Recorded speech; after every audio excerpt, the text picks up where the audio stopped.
Object is an instance of the program. Yes, object is an instance of a class.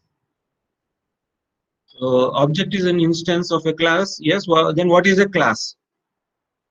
Just to have some interaction, please. Just to come into the line of our discussions. What do you mean by a class? What does a class have? Of course, I don't want any technical definition.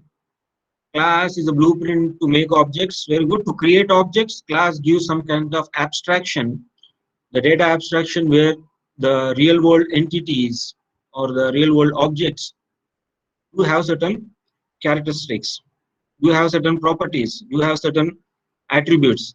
So those attributes and behaviors of the real world objects are being abstracted, are being encapsulated, are being put together in one particular programming unit. That programming unit is basically called as a class. And objects are basically instances of a class. So basically they are class variables also, we can call it as. So, well, tell me about something on, of course you might have done some programming.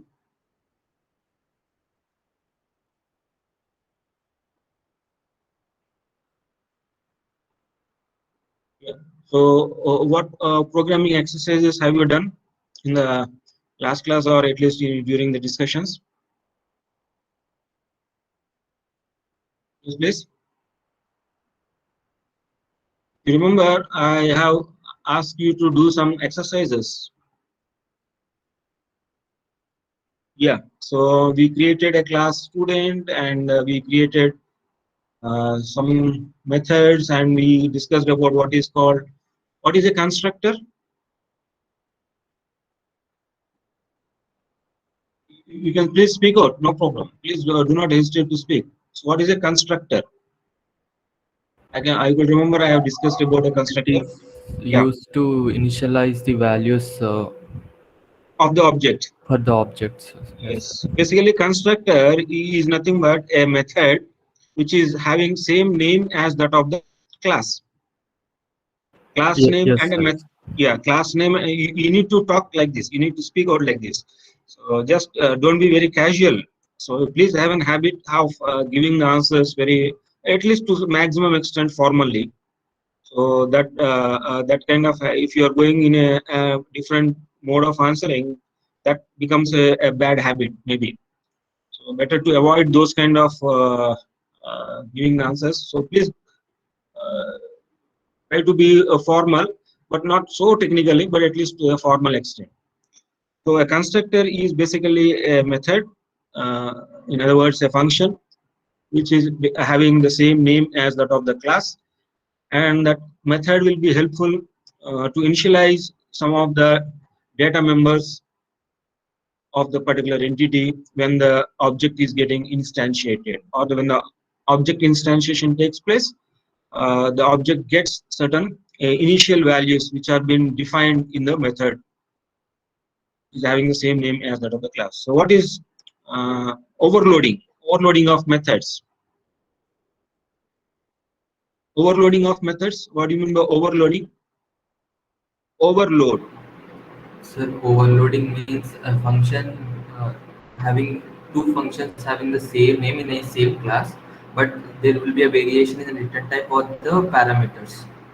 The function signature. The function signature or the method names or the method signatures are going to be signature. Sometimes it's going to be different, but the same name will be there for the functions. A signature means the return type of the function, the parameters of the functions are going to be varied, but the name of the function is going to be same. So that function is basically having same name but different function signature. We call it as overloading. And sometimes it may happen that our constructors are also will be overloaded depending on the programming exercises and the problem statements that you try to address. So some of the programming exercises I think you have used. So what is the use of this keyword? The keyword this,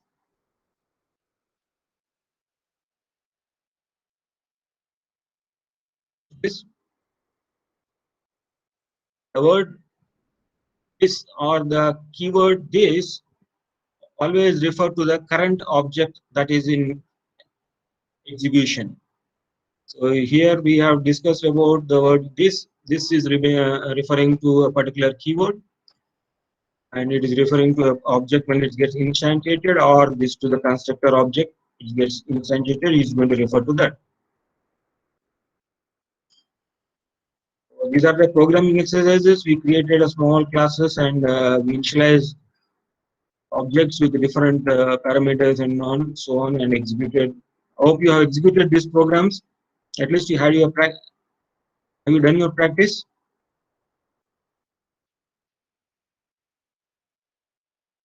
Most likely, I know that you people have already done some Java programming, but still, just to get in touch with the course, you need to practice these programs.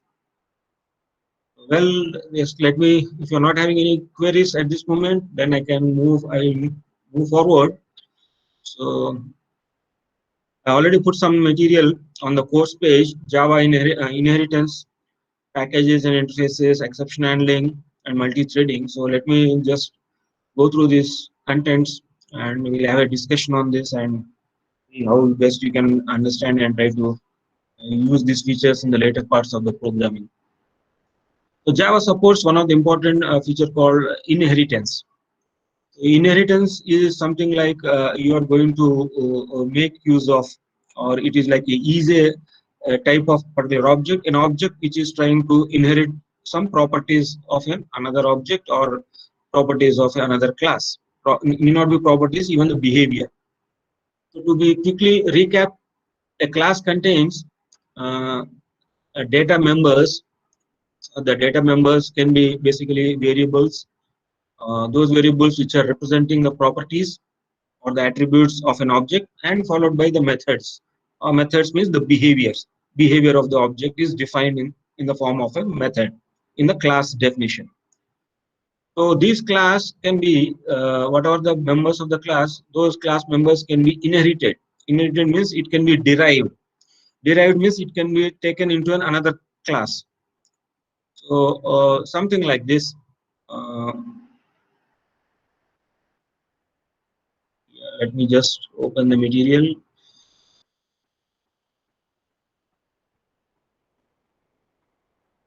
All right. So here we have a class called employee. Employee class has got a member variable salary, which is of float type. The same, this is one particular class. This is an entity, okay, an object which is having certain properties. Here in this example, it can be just one variable here.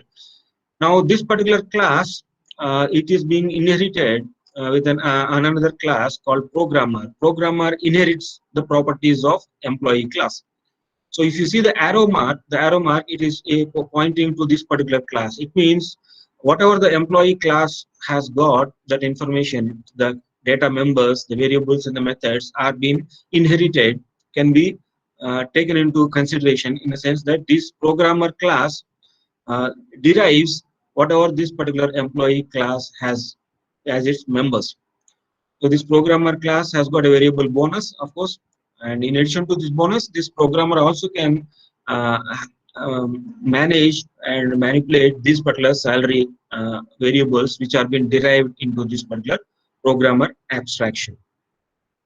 So this is basically some kind of deriving, like a child derives the properties of his parent, of a parent, and a parent derives properties basically from a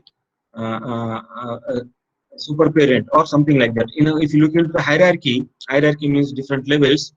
So you have a class, and a class, basically that class can be derived or it can be inherited into another class. So that inherited class or that subclass is a class which inherits the other class. So a subclass here.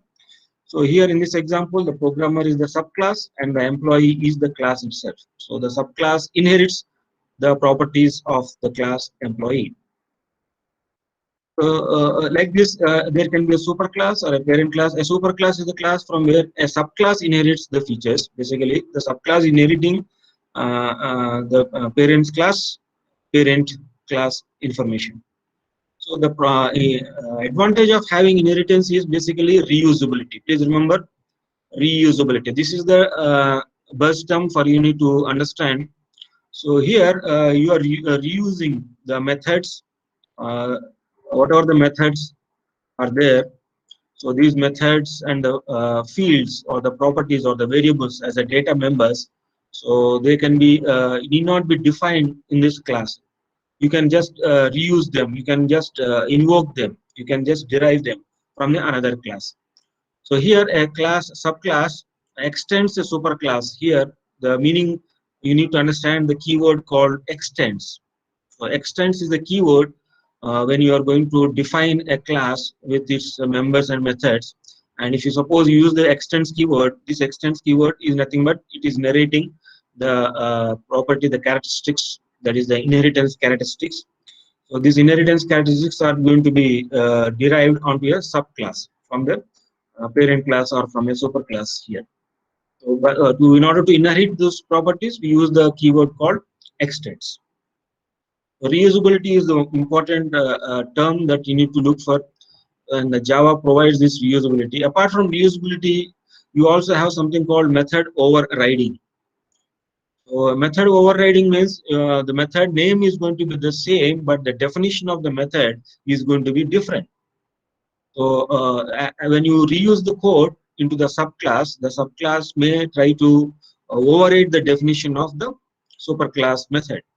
So that is the another important aspect that you need to understand here. One is code reusability, the other is called method overriding.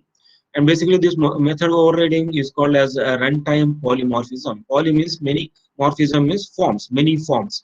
So at the runtime, when the code is getting executed, the object which is invoking a particular method may invoke the definition of other class methods depending on the runtime values, the values which are getting processed at the object level. So these are the important topics. So if you see here carefully, class employee. One second, please.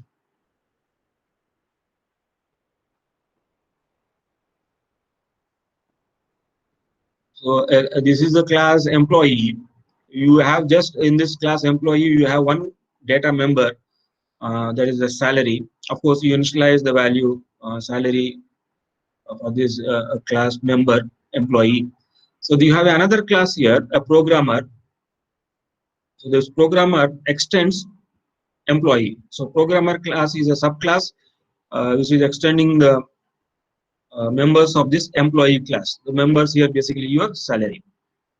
And the definition of this programmer class is it has its own local variable or your member variable bonus for this programmer. Of course, it has its initialized, and you have your main function. So your main function, your an object instantiation is taken place. An object is created. So object is created of what type? Object is created of type programmer, and yes, this object P is created of this programmer. So once this object is getting created, it also inherits the members or the properties of its superclass. Here the members are basically the salary. So salary is also been derived, the value of the salary is also been derived into this object variable P. So you are just printing that object variable P dot salary, the corresponding member. So this P can access the salary as well as the bonus. So you are seeing those outputs of this one. To execute this, you can as well consider your CodeChef. Go to your CodeChef IDE.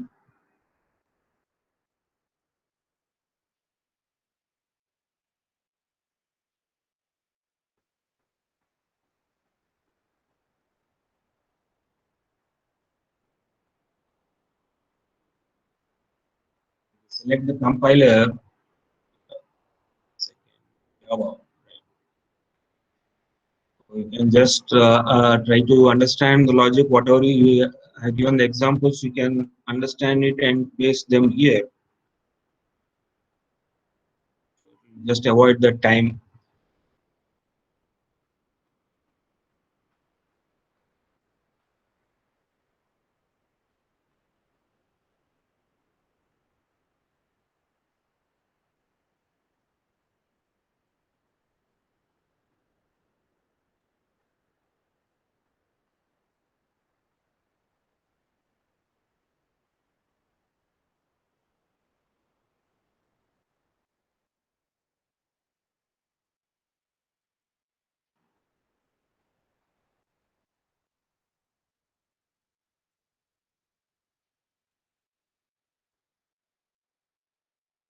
Just programmer P object is invoking the data member salary.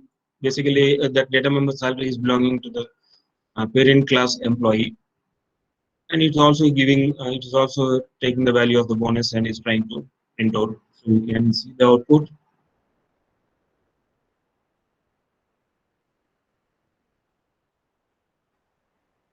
So the programmer salary, the salary value as well as bonus, both the values have been displayed here.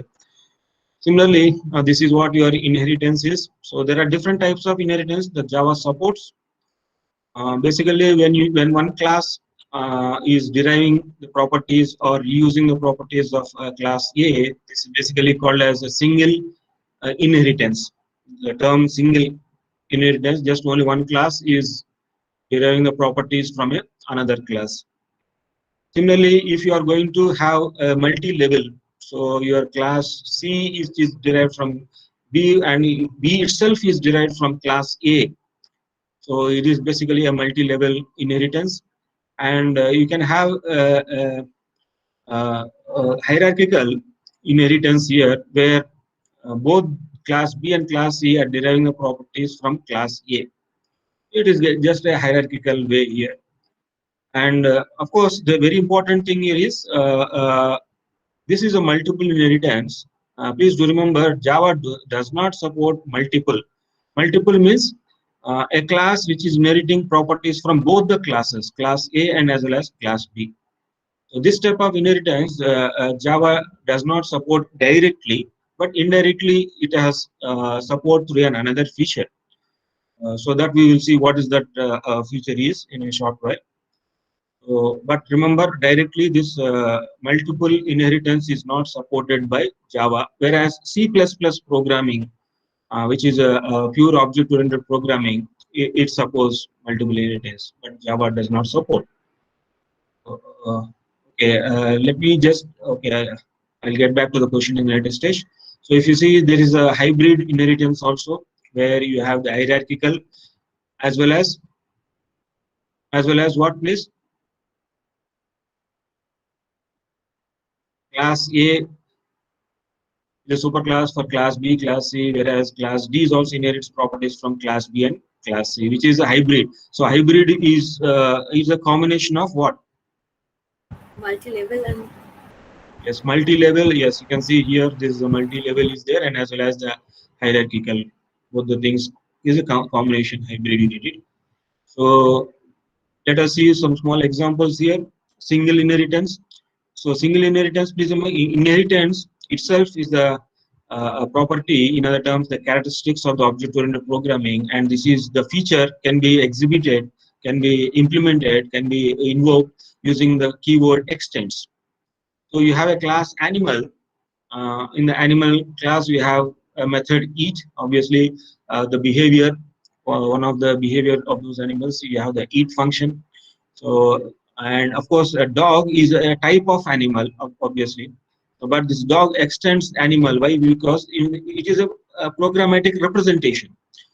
Basically, a programmatic representation where this dog has got a separate characteristic. That is a barking. That's the bark function is been written here.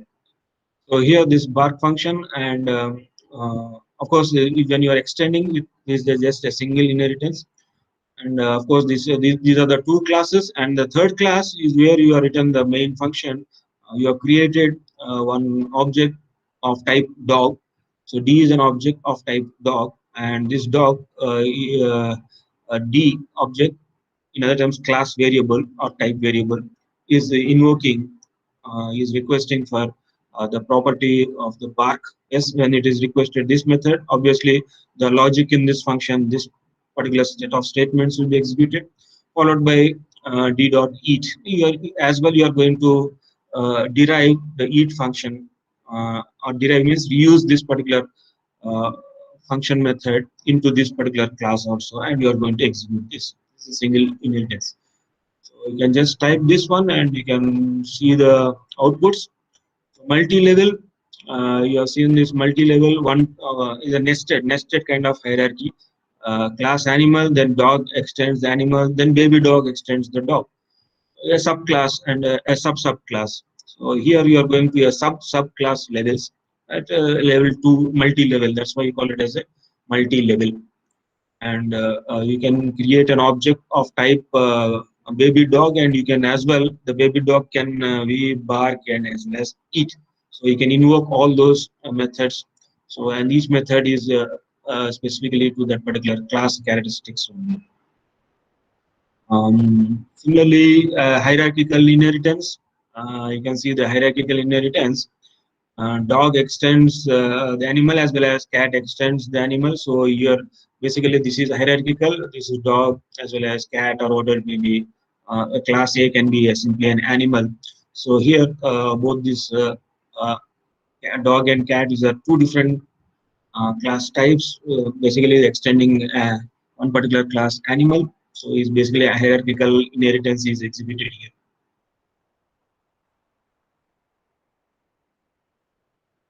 So why multiple inheritance is not supported in Java? Can anybody tell me? So here, please look into the example here. You have a method called MSG, which has got a definition hello, and you have a MSG we have a definition welcome. But these are two different classes. Please remember, these are two different classes, two different entities. So here, when if you extend, means if you are extending both the classes, that is multiple. In other terms, extending the properties of class A and as well as class B into class C. So C is taking multiple classes informations. So when you have the same method name, the same function name message, so and you write and you create an object of type C and you invoke message. So this MSG should be invoked either this one or this one. This big confusion will be there. In simple terms, it is going to be giving an error for us. So basically, it is a compile time error, and it does not support this multiple inheritance. That's why, because the definition which one to invoke is going to be confusion for the object itself. So that is what compile time error is going to come into picture here. 1 second, and let me just know one of them, right? Okay. Coming back to this, just one more question I like to put down here.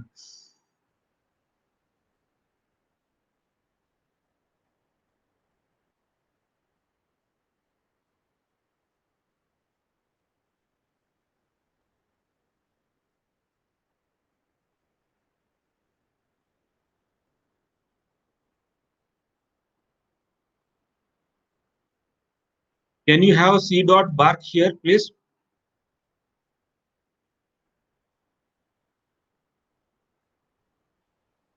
Yes, please. Hello, am I audible to you? Yes, sir. Audible. Yes, sir, audible. Yeah. So can I have? Are you able to understand the inheritance? Yes, sir. Okay. Good. I am talking about one particular hierarchical inheritance here. Can I have this function like this? No, C sir. dot bar. No, sir. Why? What is the reason, please? Uh, Because cat extends only animal but not dog. Yes. So here, please remember, it is cat. Here, the object C is of what type? Is of cat type. Cat type means cat has got only this definition. Doesn't it has not got this particular definitions which you are not extended here. You are not written. So obviously, this if you write C dot bark, it will give you an error. That is, this object is of not having this particular functionality, the behavior. So this is all what about introduction to inheritance, please, just to have an understanding about what is inheritance. Those who are new to object-oriented programming and those who are new to Java, please have an understanding and do these exercises. Then followed by, so then we move on to what is called packages and interfaces. So this coming to this particular topic. So what is a package? A package is nothing but a collection of classes. Please remember, a collection of classes and methods. So here, already we have seen in the previous class, and of course in today's session also. So here, what we have here is we already see whenever you are running a program. So this program is getting executed. You are importing certain things. So these packages, these are basically a java.util package, java.language package, java.io package. So in this particular respective packages, we have certain functionalities, certain classes and their methods. So these particular packages are going to be imported for your program to get executed, so that that behavior is going to be known to you. Means your program can understand what are the functionalities that can be considered over there. So that's why packages, but these are all basically they're built-in packages. Please remember. So what you are seeing, what you are using in this program is basically called as built-in. Built-in means already those packages are defined, in the sense that those packages contain predefined classes and the predefined methods, and the member variables for the classes and the methods of those packages are already defined, and they are being known. That's why they are basically built in, and Java compiler knows it. But if you want to define, or if you want to create your own package, then you can also as well go into this level by using the, okay, let me just come back. So packages. So what are the advantages of packages? Packages provide code reusability. That's what you can see. So you just the definition of classes, if it is already existing, you can just invoke that the package along with that classes and those methods, so that you need not write your code again. You need not define it again. So you can just using the existing things. That's what your reusability. So that is going to be achieved through your packages. It helps in resolving name collisions. So a particular methods that you use it, sometimes method names can be having conflicts between those packages itself. So you need to overcome these particular problems, the conflicts on the methods, and sometimes the classes also, which are there in different packages. So and because of their names which are the same, you can avoid it by specifying that particular class belonging to which particular package. Package also provides the hiding of class facility. Thus, other programs uses the classes from a hidden package. It's also possible. So you can use it. One package can be defined in another package. You can just like a reusability that comes in picture. So you have built-in packages. That's what you're seeing: Java.io, Java.language, Java.add, Java.applet, Java.networking functions, utility functions, and all are built-in packages. Whereas user-defined means, as a programmer, as a developer, if you want to create your own package, as well, you can create it with the name, with the keyword package itself. So package followed by the name of the package with the semicolon, followed by what are the classes you define and what are the members of that class, and the methods that you define for that class will also be available in that particular package. So you have something like this package P1. In this package P1, which is a user-defined package, you can define a class demo, and in that demo class you have member method M1. So this particular member method M1 is belonging to this particular package with the help of this particular class. So you can just create like this. So now coming to something called as interface, please. Yes. So what is interface? So if you see here, this interface is also a programming unit. Please remember, it is a programming construct. So what you see in this programming construct, in this interface, you got a name of that interface. Of course, here the example here is a vehicle, and followed by open flower brace. And within this particular interface programming unit, you have two methods here. One is run and another is speed. Of course, the return type and the access privilege is given here as public. It can be accessed outside this particular package. Also, it can be made use of it. But here, what you have to note here, what is that is been noticed here is you don't have the definition of this run. Please see here carefully. It is only an abstract level. Abstract level means there is no definition for run and no definition for speed. Means what run function should do, what speed function should do. There are no instructions for these two functions. Just the function names are there here. The method names are there. So when you have just simply the names and their return types and the access privilege is given, this is basically an abstract. Abstract means something, a name is there, but you don't know what exactly that logical instructions for run method and what are those logical instructions for speed methods are. So you have only the names here, and these only the names have been specified. In fact, those complete definition is not available. So here, sometimes you just see the names here only. So only you are specifying the abstractness of the behaviors of the objects. So when you are specifying only the abstractness of the behaviors of the object, you can as well put them in a programming unit called as interface. So if you see, what is the difference between a class and an interface? Can anybody tell me? In class, the methods can be implemented, but in interfaces, all the methods are not implemented. It's a complete all abstract methods only will be available in the interface. In the interface, you will have only abstractness. Abstractness means you don't find the definitions. So whereas in class programming unit, you can as well see the definition of the methods. So that is the basic difference between a class and an interface. So in this example, if you see, there is an interface which has been defined. The interface is defined, but not methods have been defined. Define means what my meaning of defining is the logic or the executable instructions for this run and speed. Please remember. So here, interface vehicle, which has got only two abstract methods. One is run, another is speed. And these interface is defined in a package called vehicles package. So again, this is in one particular program, vehicle.java. Of course, there is no public static void main. There is no execution. Just you abstractedly, you just mentioned over there. The actual definition comes in the later stages when you use these methods, depending on the programming logic and depending on your projects and your requirements, you can define those methods accordingly. So here package vehicles. So again, here you see public class bike. What is this bike? It is implementing actually. It is now this class bike implements vehicle. Please remember. Of course, it is also deriving whatever vehicle has got run and speed. These two methods, but these two methods are cohesive in the sense that they're put together, which are belonging to the behaviors of the vehicle. So those behaviors of the vehicles are put together, but their definitions are not given because their definitions are going to be varied depending on the objects usages in the later stages. So here, that's why we use implements. Rather, whenever you are using interfaces, please remember you have to use the keyword called implements. You should not use the keyword extends. Extends is for inheritance, and implements is for interfaces. Please do remember this point. So your public class bike implements vehicle, and now you are giving the definition of the run. So in bike class, you are defining the run method as bike is running. So that is one programming instruction. That is one logical instruction.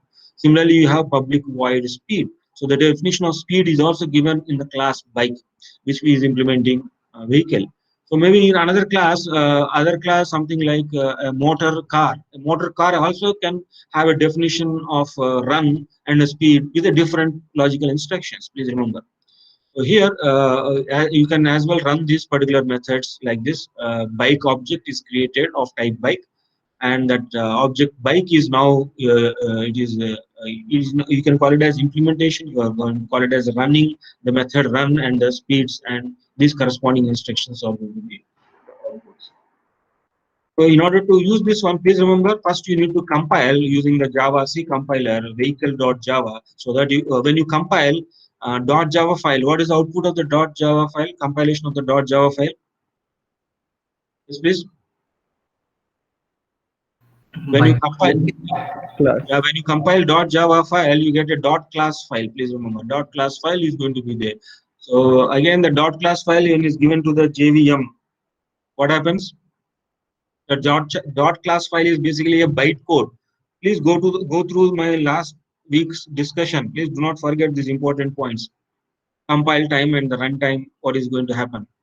So the bytecode is going to be taken by the JVM, and it converts into, or it translates into, or it changes to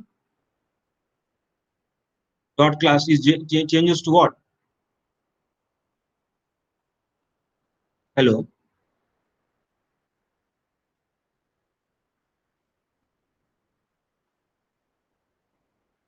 .class file taken.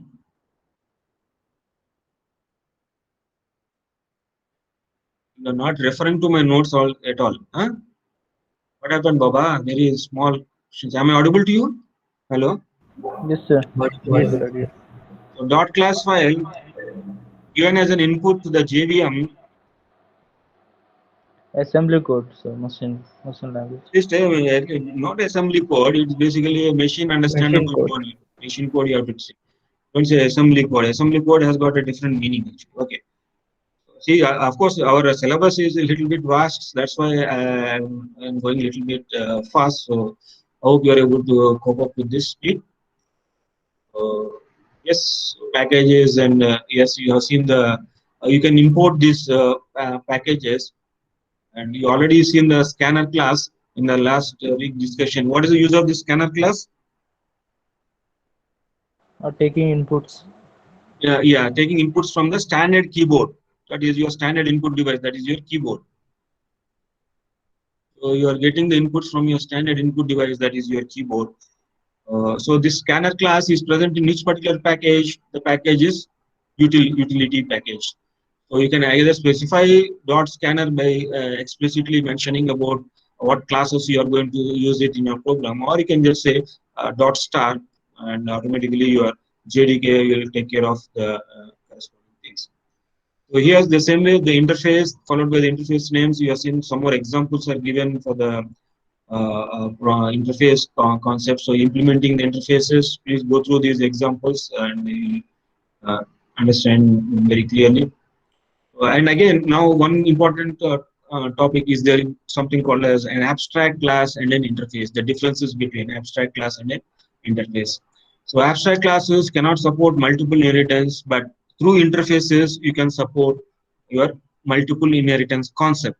That is the thing. So Java does not directly support multiple inheritances. Through interfaces, you can make a multiple inheritance concept to realize it, so that Java is going to do your multiple inheritance through using interfaces. So where abstract class contains both abstract and a non-abstract, like a concrete method. Concrete means that a definition, exact definition of a method is given. But in interfaces, please remember it has got only abstract method. You don't have the complete method. You don't have the definition of those methods. Abstract class is a partially implemented class. Interface is fully unimplemented class. So you only have the abstractness. So it can have a main method and a constructor. It cannot have a main method. Interfaces need not have the main methods and constructors. So it can have static, non-static, final, non-final variables in their particular abstract class definitions. Final means it is like a constant. You cannot change the value of those variables. So final, when you put a final keyword to a particular variable, final int I is equal to 10. It means I value remains 10 throughout the program execution. You will not change. Whereas interfaces, it contains only static and final variables. So you cannot change those values. This is something you can please go through the practice. Then moving forward to inheritance packages and interfaces are over, then we'll move to exception handling. So what is an exception? So, exception is something like an unwanted event. Unwanted means in the sense that some event is going to happen because of some issue in your programming logic, or maybe something else when the inputs are given to your program. So some kind of issues may arise either maybe at the compile time or at the runtime, depending on your programming logic. Some unwanted things or those things which may arise during your programming logic execution for various sets of inputs, for various sets of different sets of values. So it can be sometimes a user has entered an invalid data as an input when the program is in an execution stage, or sometimes a file that needs to be opened cannot be found while getting the data from a particular file, or sometimes a network connection has been lost in the middle of the communication, or the JVM has run out of your memory to process your instructions. So it can be any one of those things. So those are simple examples here. Something like a small example you can see here. So you are writing, you are trying to read some contents from a file called file.txt, which is present in the E directory. So you are creating an object file, small file, which is of the file type. And as of course, to read some data on the files, you need to use the IO package with the classes file and the file readers. So file reader is one particular specific object which is created as a stream to read the contents from the file. So here FR is trying to read the file contents, but what happens is if you run the program, if the file doesn't exist and so and so location, obviously the file is not opened or doesn't exist, then you'll get in some kind of it is an error, but basically it is internal to the Java. It is as an exception where file not found exception is going to be raised. So one exception is an event is going to be raised saying that this particular so and so file is not being present at particular location, file not found. Similarly, you can see something like this, some example here. If you see, if you are initializing an array, so how many values have been inserted into this array, or it being initialized with? 4. 4. So, but what is that you are trying to now display or system.out.println? The number at index 5, but yes. So a number at index 5, but is there is an index 5 or not in the array num? What is the maximum index number you get it in the num place? 3. 3 only. Index Yes, 3, very good. yeah. So yeah, index you start with 0. Please remember 0, 1, 2, 3. You have 4 values. Index number starting with 0. So you have only 0, 1, 2, 3 index numbers. But what is that you are trying to display or show as an output is basically you are looking for an values at an index number 5, which is out of bounds. So here you get an exception here, which you call it as array index out of bounds. So your index number, which is out of your bounds. So when you initialize the array in the Java like this, so your index maximum bound you can get is only 3. But now you are looking for something which is more than 3. Basically, it is the 6th element you are trying to look for. 4, 5, 6th element which is not existing at all in that array. So it is the array index out of bounds exception. So these are you are going to get that information. That is basically an exception. Those are called exceptions. So all exceptions are of subtypes of the class exception class itself. So you have an exception class. So all whatever you are getting like this, maybe at the runtime or at the compile time or at the preliminary stage. So at the compile time you can have like this, or at the runtime you can have. So whatever the exceptions that are happening at the compile time are called as checked exceptions. Is another name. Checked means the compiler is going to check whether there is a compiler compatibility, the conditions are been satisfied or not. So basically, whether it can be handled or not is called as checked exceptions.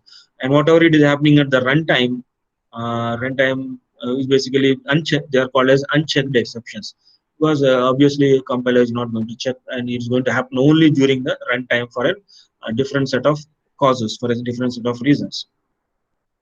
What are errors? Please remember, errors are not exceptions, but they are also pose problems for you. So basically, the severity is going to be more for the errors.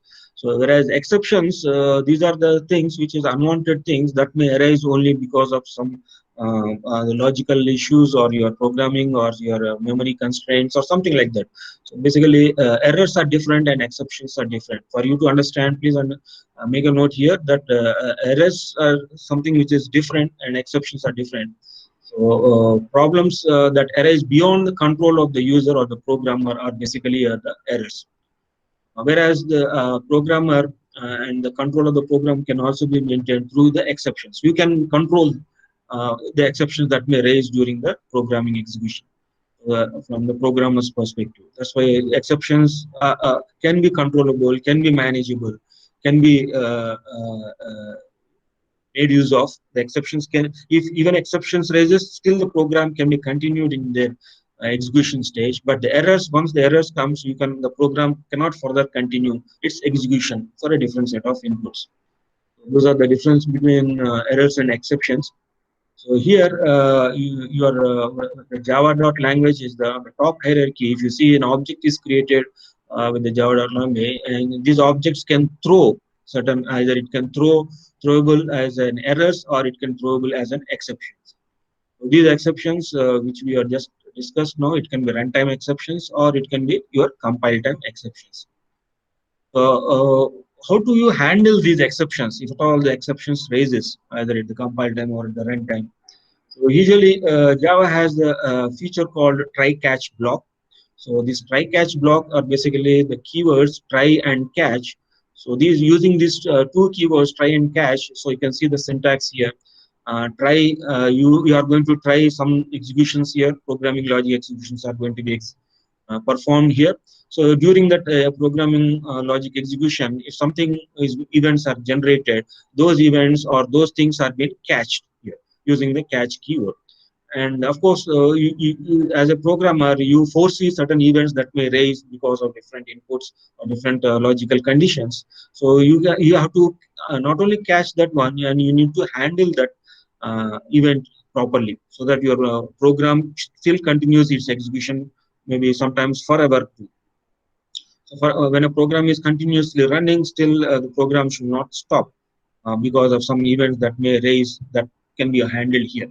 That's why Java has this flexibility so that when the program is running forever, even some events which are not foreseen by the programmer, if you can try to catch them and try to still continue further program execution, that is possible through this kind of try-catch facility that is being made use for the exception handling. So if you see here one example, a simple example. So Java import, you are trying to create an array here, but you are trying to access an index, access a value which is at indexed at a of 3. So which is basically, obviously it's an event which is out of bounds of array.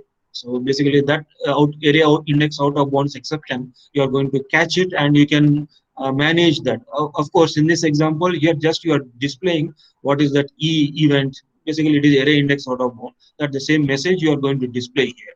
But later, if you can handle this as a programmer, if you know what exactly to be done, if such kind of exceptions do raise, you can also provide your code here so that the program still further continues its execution. And this is a statement which is out of this try-catch block. So this is the statement try-catch block. So let us see how this program just runs on our CodeChef. Then after that we'll move forward with the other examples.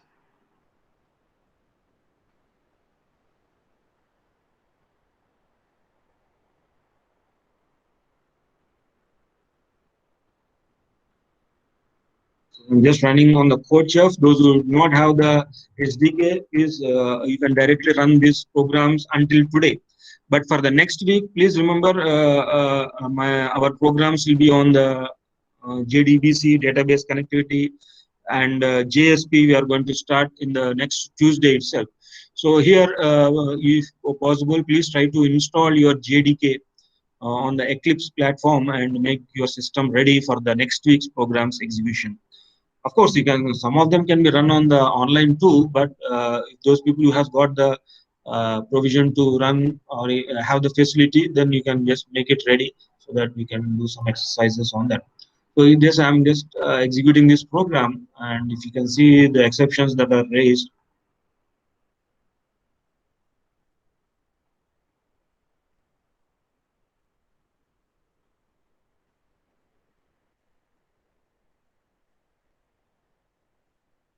So there is an exception thrown. Please see here that as an output you can see there is exception thrown. Java language dot array index out of bounds exception for the index number 3. That is the e value that is being displayed over here. So here, you are displaying this exception that is being raised means it is been generated, the exception. So for this, please remember you are keeping the executable statements in the try catch block.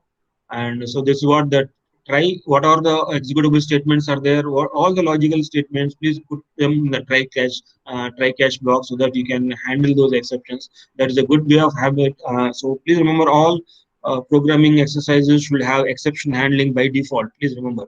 If you're not giving exception handling, if you're not writing them, means you're not taking care of proper activities. It means you're not following software engineering principles, as simple. Please remember when you go for this. Of course, exception handling. So there are so many ways of handling this, but this minimum things are very much required for you. Moving further,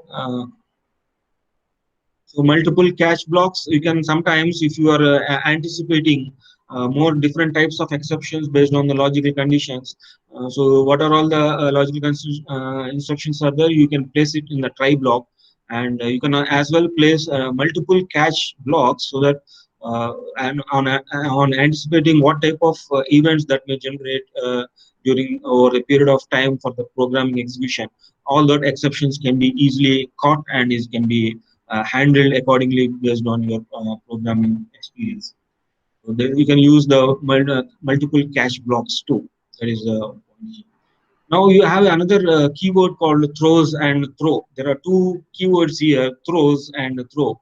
So if a method does not handle a checked exception, what are checked exceptions? Basically your compile time exceptions. So if a method does not handle a checked exception, the method must declare it is using the throws keyword. So here, if you see here, a method is there, a deposit method. So this method, deposit method, is now use the keyword throws.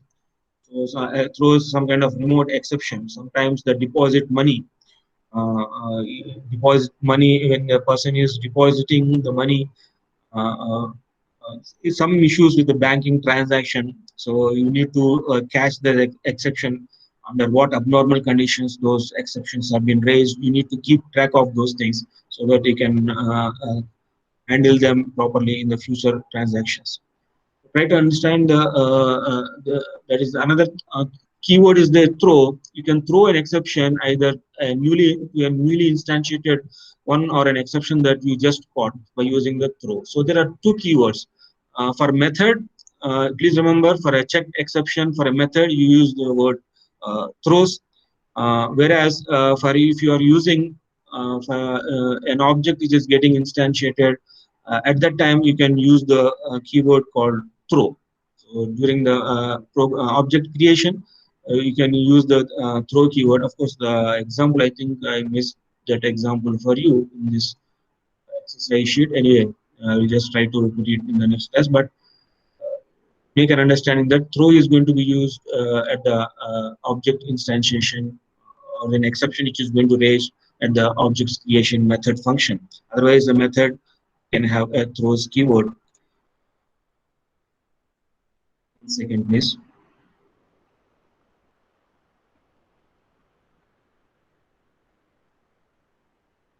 Any queries here, please? Somebody has put some queries on the chat window. Class is a blueprint. Okay. Any other queries, please? Any doubts here?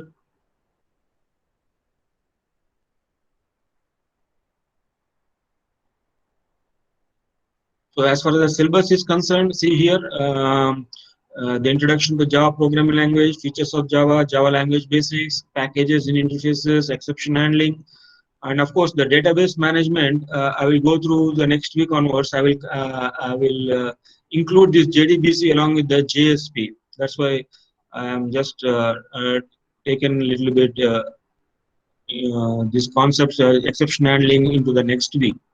Means database management in the next week. So now let us try to have an understanding of multi-threading. So the last class we are discussing about what is multi-threading. So what is a thread basically? A thread is nothing but a sequence, logical sequence of instructions. Very simple. Please remember. So along with the normal sequence of instructions, if you are going to run parallelly other instructions doing other multiple tasks, then obviously it is possible to have multiple threads to run parallel tasks. So multi-threading is a Java feature that allows concurrent execution of two or more parts of a program. Why? Because your system, you can utilize the system to a maximum extent.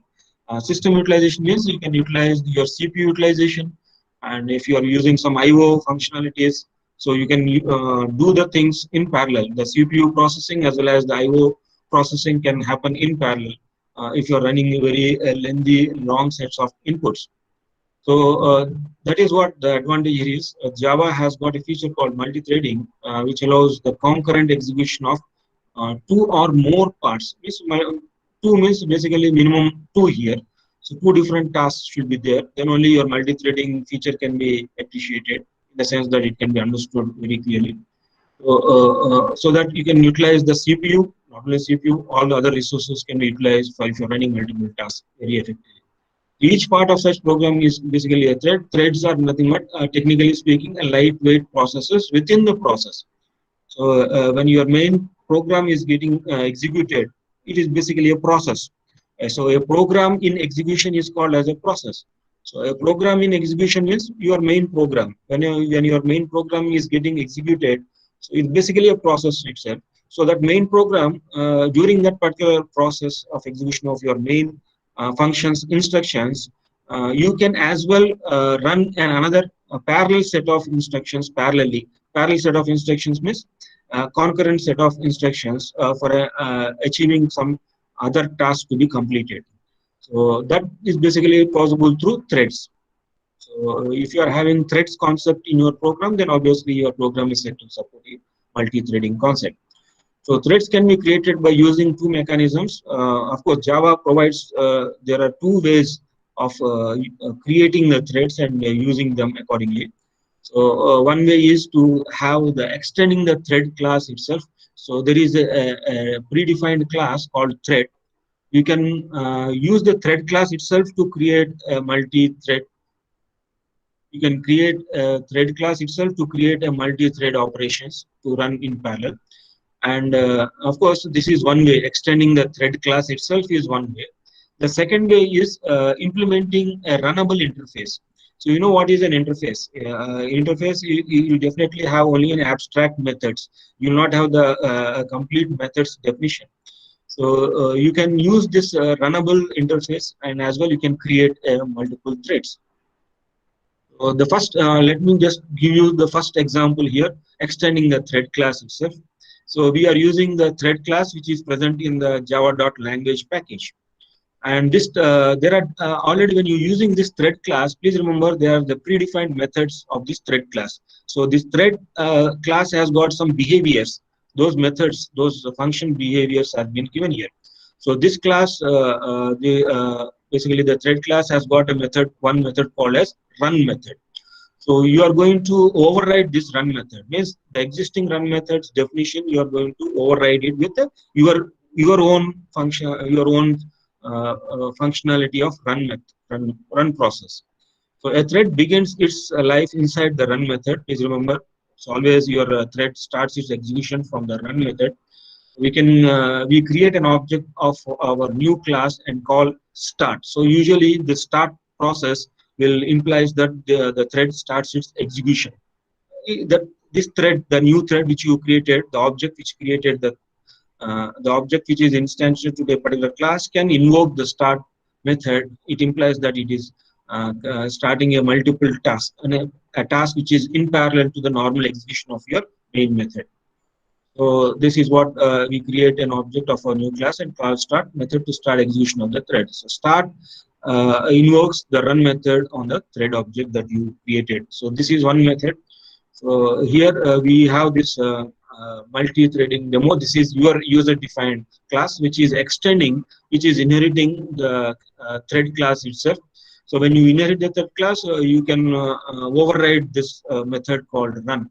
So that's what you are happening. You can see here run method is been, the definition is given. Of course, you are using the try catch block. So to handle the exceptions, it's been clearly given here. How do you, if you are going to, an exception is going to be raised, then you are going to catch that exception, and that is been thrown as an exception, and that exception is been caught here. So here, what is actually happening in this run method? The run method is just trying to get the ID function. That is basically your get ID. The thread ID is going to be whatever the thread ID. The thread means the line programming line execution is going to be displayed over here. But in the main method, you have created the 8 number of threads, and this object is going to invoke this particular object.start.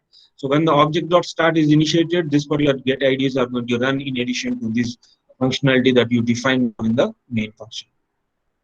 Suppose there is a program that execution that is you're going to see. You cannot see the parallel execution here. So in the next class, I will try to show you something like a parent class and a child class, and you can appreciate that particular multi-task which are getting executed with each other in parallel. So this is how we can do the multi-threading. Yes, of course, the multi-threading is not over yet. We'll see this runnable interface also once we try to execute with the parent-child class and move on. Then we go about for the database. So database and the GSP. So we are almost on the verge of completion of the syllabus, please. So of course the Ajax is remaining. That I will go to cover in the after 2 weeks. So that will be just pending the Ajax with the jQuery. The JSP, the JDBC, these are all takes the next week. I'm going to cover a maximum extent of this JSP, and we will wind up the session likely time permits for the next 3 hours. That's fine. Any queries here, please? Up to now.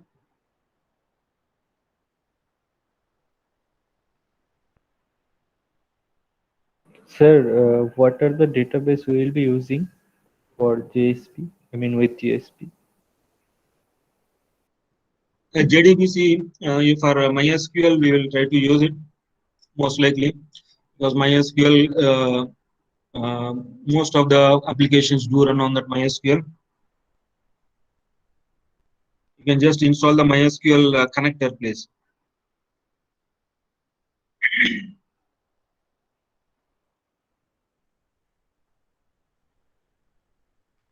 Of course, you can go for Oracle also, but MySQL is enough if you can. I hope you completed your database course. Have you done the database course? Yes, that is in Yes, detail. sir. Yeah, so you know the database fundamentals, right? Means Yes. creating a database.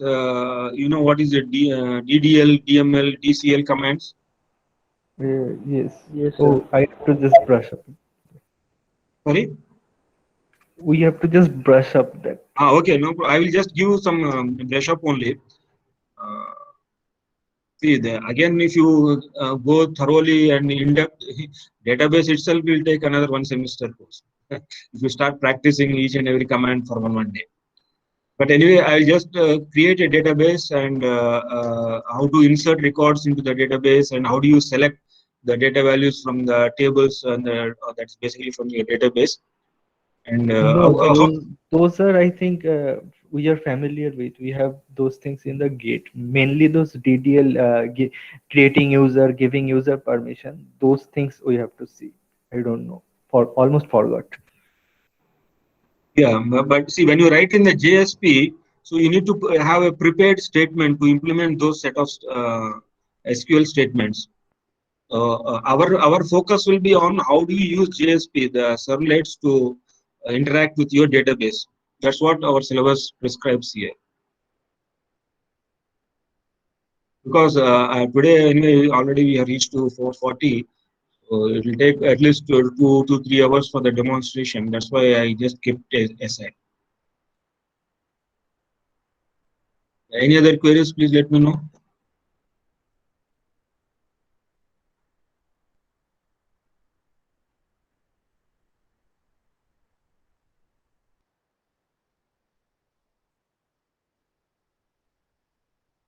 Please practice the problems what I have given to you on the code chef, at least those who cannot install Java compiler.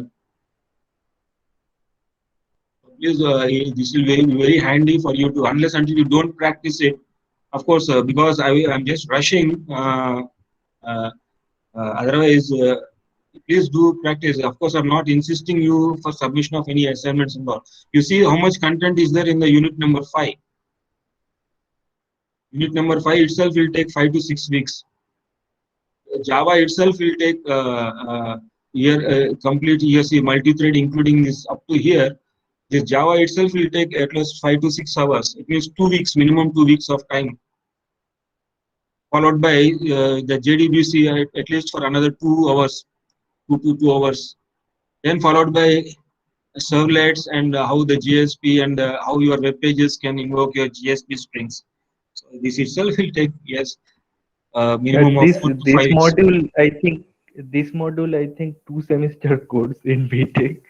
Yeah, don't worry. But see, you need to get familiar with this just to get an idea and get an exposure. How do you solve, then how do you can understand?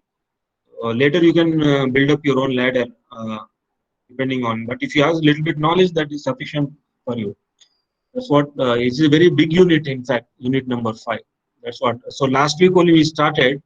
So only this week. So hardly 6 hours we spent to cover. Of course, I was just rushing. I think you people have already, most of them have got Java programming. So I will just spend 2 weeks on this JSP. That will be useful for us because we have another 4 weeks only at the maximum. Next week I will announce the date of your minor means exam date. That next week I will announce it. It will be most likely next to next week only. It will be up to the Java followed by uh, JSP. Of what are the topics we cover to the next week. That will be there for this.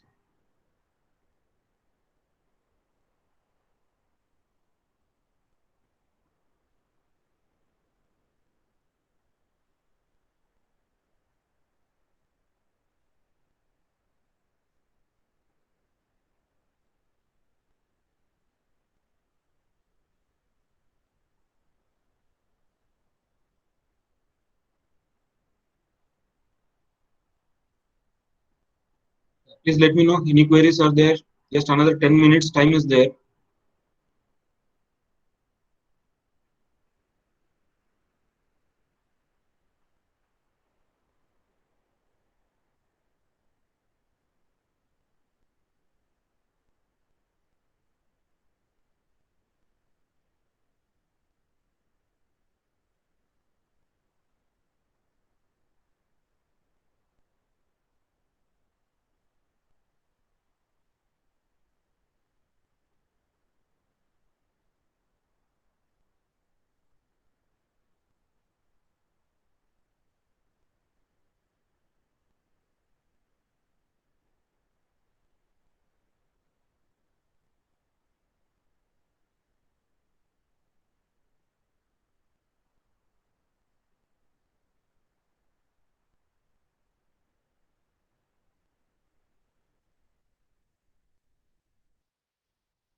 Yes, please.